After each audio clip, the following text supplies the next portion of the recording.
everyone, and welcome to Day's World. My name is Bree, and today I'm going to be asking Daisha some in-depth questions to get to know her a little bit better. We're going to talk about her childhood, talk about her upbringing, talk about college days, and even today, what's going on in her life. And just so you know, as an audience, we'll be entering into some pretty dark topics. So please keep all children away from... Are children invited or no? Okay, yeah, never mind. Sure. We can keep children on. All right, everybody, let's give it up for Daisha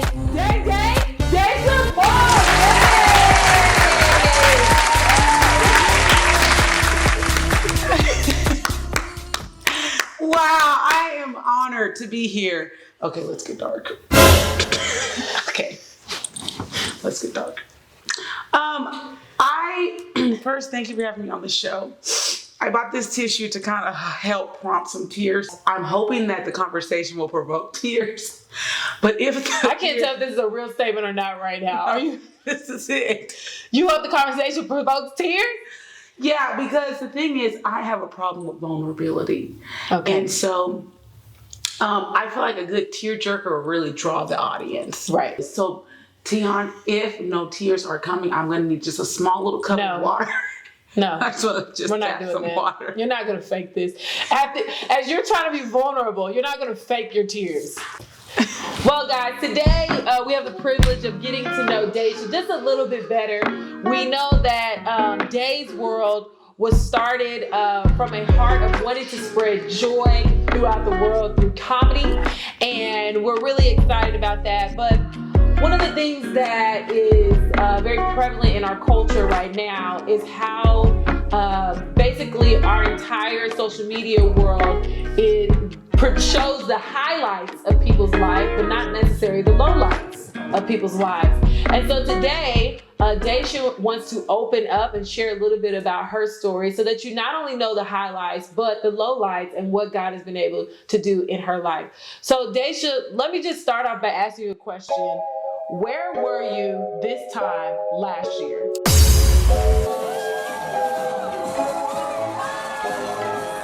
Young Slick, let me talk. Yeah. Man, I was stuck. I was leaning for the syrup. I can't believe how much I'm blessed. Oh my God. What was going on in your life? This time last year, what is today's date? February 28th. I think I was probably, that's where I was. There it is.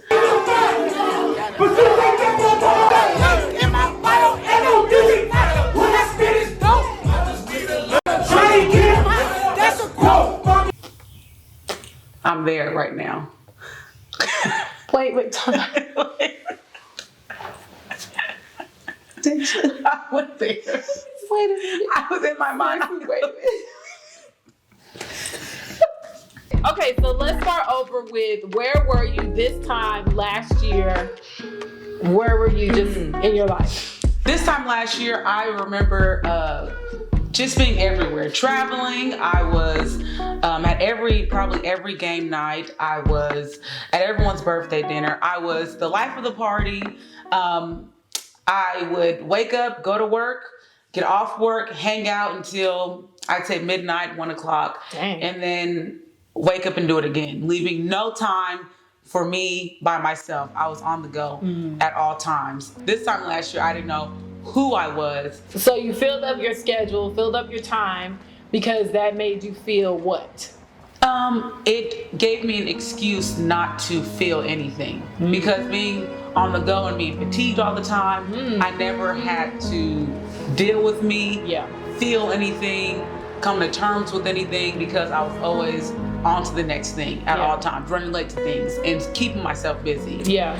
So a few days after this time last year, there was something that happened in your life, and it was pretty devastating at the time, that kind of brought you face to face with the reality of having to deal with yourself. Can you tell us what happened?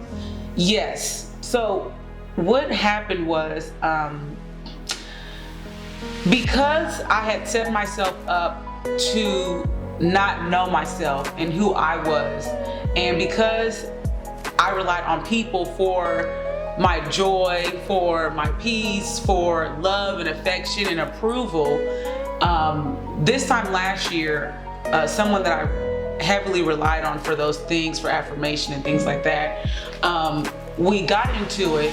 Words were exchanged, and because I was just so empty on the inside and I didn't know who I was, I took what people and just with anybody in my life, what they say to define me. So if you said, oh, you're poor, black, and ugly, I'm like, I'm poor, I'm black, and I'm ugly. Like I took all those things, and so I took every word that they said to heart. Yeah. Because I didn't know who I was, and because I looked to this and that person to define who I was and add value to myself. When they said these words, they went straight to my heart. And so I remember being completely enraged. I went to my room, and it was like one of those like angry, like I went to like probably high school, punching pillows, punching walls, and I was completely just enraged. All of this from a conversation you had with a friend, someone that you cared about, that said things about you, and it enraged you that much. Enraged me that much. And then I remember earlier on that month in February, I was having a conversation, and because me and an individual didn't see eye to eye, I remember getting in my car and be like, I don't care about anything. And I was completely enraged. I got in my car and was like speeding from North Tulsa to South Tulsa, going like 120 miles per hour on the highway. Wow. No seatbelt on, completely enraged. I made up in my mind that if the cops pulled me over, it was gonna be a fight, I was gonna be on the news. And I literally did not care about anything. Wow. All from just one simple little disagreement. So why do you think that anger was the emotion that was expressed? Out of all the emotions that it could have been, why was it anger? I was enraged because I told myself, you know, after my dad left, because my mom and dad got divorced, and so I told myself that I'm okay to have people around me all the time, but I'll never let people into my heart to hurt me, where their words affect me in a negative way. And I always refer to tears as a negative emotion. And so I was enraged that I let someone into my heart and to where I truly cared. And so that's why it completely triggered me and hurt me. So are you saying that you think that anger was the response because sadness felt too negative? You said, something about tears. Tears felt like a negative emotion, so yes. And so I was also upset because I wanted to cry. I learned in counseling that so I wouldn't cry, I self-inflict pain upon myself. To divert from just crying, because I came to terms like, I'm not gonna cry. And do you know why you don't want to cry? What is that? Oh wow, this is getting. I signed up to be vulnerable. I signed up to be vulnerable, but what was the question again? Why don't you want to cry? Because I made a decision not to cry anymore, because when my dad left, I remember crying all the time. And I would cry for hours on end. And because I shed so many tears about my dad leaving and him not being there, I made up in my mind, I'm done crying. I made up a choice like, Daisha, you're done crying. About anything. It's no longer acceptable. It's like you made an inner vow to yourself that you would never cry again. Ever. Because crying resembled what? Crying resembled weakness. It feels like perhaps because there was so much time spent crying as a child and no change happened, there was no results from it. Like, it didn't make your dad want to come around more, or whatever the case may be. That almost like crying it almost seems useless, maybe. Like a waste of time. Absolutely. Perfect. It seems useless. Like, why cry? Period. It doesn't do anything. It's just, you're crying, nothing changes, and you're just looking how you're looking. Because you didn't just cry a day or two.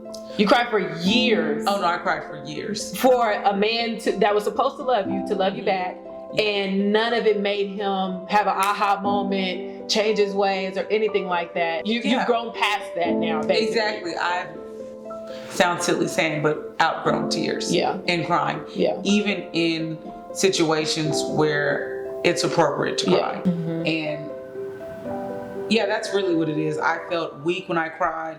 I felt stupid that I would let someone into my heart to where they would make me cry. Yeah. And so I literally have like an inner vow to myself. Don't let anybody pass this point. Yeah. Because if you do, then they could say something, they could die, leave, do whatever, and have you crying just like you was crying when you were a kid. Yeah. Yeah. And so, well, I was gonna ask you, like, where do you feel like all of this started for you in your life? Because obviously, to have a friend just for a couple of years and be able to have that kind of reaction to a 2-year relationship means that this probably started a long time ago within you of dealing with your own self-worthiness. But I feel like you kind of answered that talking about seeing your mom and dad divorced. Can you unpack that story for us? How old were you? What do you recall and remember from that time in life, like where maybe this kind of reaction to life started? When my mom and dad separated, I was in first grade. Okay. That's when it began to start. So I was vulnerable. I cried, and it was okay to cry.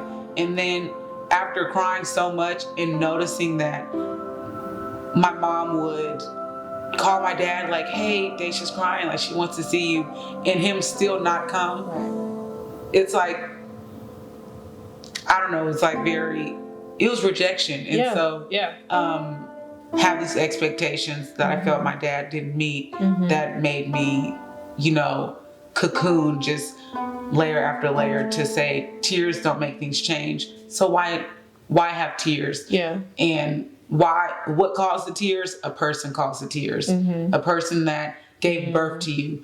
If a person that gave birth to you can walk out of your life and see you hurting because they're not there, that means you're not good enough. Daisha, you are not loved, you're not worthy. And that's why I viewed myself truly. I didn't love myself. And because of the situation with my father and then the situation this time last year, I literally made up in my mind, I hate people. With as much strong passion, I remember sitting and even writing in my journal, like, I hate people and I don't want to let anybody else into my life. And so now we won't have to we won't have to have any water, actually. This is actually making me, I'm sad because I just can't believe that I felt like that. Like I remember writing, reading here in black and white, I hate people. Like, why do we have to be in relationship with people? And it just brings tears to my eyes because God is love, and God wants us to love others as we love ourselves, and He wants us to love people. And so I'm madly, if you know me, I'm madly in love with God, and I want to serve Him and make Him happy. And I remember literally sitting after I picked up my groceries from Walmart, sitting in the car, and I'm bawling, crying, oh my God, I want to serve God and live for God, but I don't like people. I don't want to love people. I don't want to let people into my heart anymore. I just give up, and I have to love myself to love people. Right. And I don't even love myself, so that's a hard pill to swallow. And I hate people. So how am I'm just at a crossroads. Yeah. And I literally remember calling my Belong group leader, or texting her rather, because I hated reaching out. Yeah. And so in my saddest moments, I'm probably the most funniest because I'm like, I'm not It's sad. a cover up. It's just a big cover up. Yeah. It's just a huge mask. Yeah. Putting those different masks on, I learned so well to conceal my feelings from myself. And I remember sitting in my car at Walmart, and I didn't want to live anymore. I was just like, okay, I don't want to live anymore, but I know if something happens to me, suicide is not an option because I want to definitely go to heaven. And I just want to disappear. But if I disappear, then people will be sad. I want to bring joy to people. And so knowing that me disappearing or something happened to me will bring sadness, I was like, that can't work. And I was like, well, Lord, if there's any way they can just like people would not remember me. And I was like, I just want to get in a car accident and just not exist anymore. I would be so happy, because I just don't want to do this anymore. I don't want to do life anymore. I started going to counseling. She said that I have to spend time with myself, and it was tough facing me and being alone with me and all of this that I have internalized for years. So let me ask you this. The situation with your friend triggered a lot of different emotions about yourself, about God, about people, all those different things. Do you feel like you were aware of how much you didn't like yourself before all of this happened? Or did that kind of show you, oh, I'm obviously having issues within me, with me? The situation helped me realize, like, wow, I can be there for you, for anybody all day long. I can give them what they need, but I can never give myself what I need. And I always put other people's needs above my own. And so the situation did help me realize that I did not love myself, and certain aspects of myself I actually hated. Okay, well, one of the things I was going to ask is something that you said when you were talking about being at Walmart and having that whole moment where you realize, like, I hate people, but I can't do God's work and hate people, basically, all at the same time. Something that you said is, I love God and I want to make him happy. Dig into what that means for you. What do you mean by you want to make God happy? And really what I'm asking is, what belief system is that connected to? Ooh. I just want to please him. I want to make him happy. So in my mind, I'm like, if I love his people, he told me to love people and to be a witness, then I can't hate people. And if he told me to love others as I love myself and I hate myself, then I can't make him happy. And I want to make him happy. And so that's why I was crushed, because I said I can't make God happy and deal with what's going on here. It's like, so when you're not making God happy, what are you making God? Sad, disappointed. Sad and disappointment. And what would make God sad or disappointed?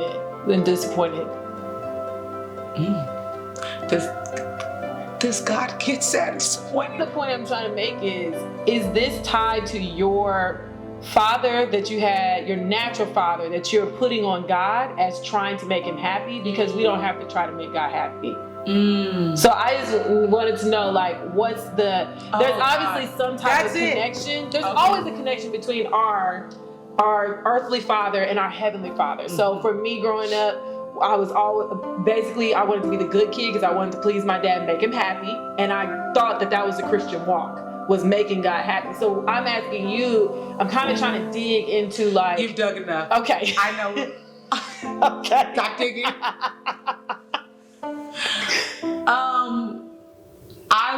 My response to that is, it must be a sore spot. I can always tell when I'm about to start crying, because it doesn't happen often. All of this starts to burn immediately. My face starts to burn, and I feel everything. Are you serious? Rushing to my nose before the tears come into my eyes.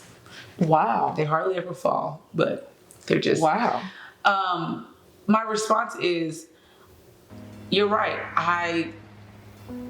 I'm performing because I wanted my dad to see me, and because I wanted my dad to see me and see who everyone else saw, and just come to a softball game and not feel like forced to be there, or everyone says, like, Daisha's great, like, she is Daisha's great, she's funny, like, she's a great kid, like, oh dear, it's taking a turn. I was always doing good, like, Dad, look at me, like, I'm doing this, I'm doing that, I'm not drinking and smoking, I'm not having sex, like, I want to make you proud, so I'm doing all these different things. And even talking about it, it's like sad, because even like going to college and just all these different things, like I still, no matter what I did, it didn't ever get his attention. Yeah.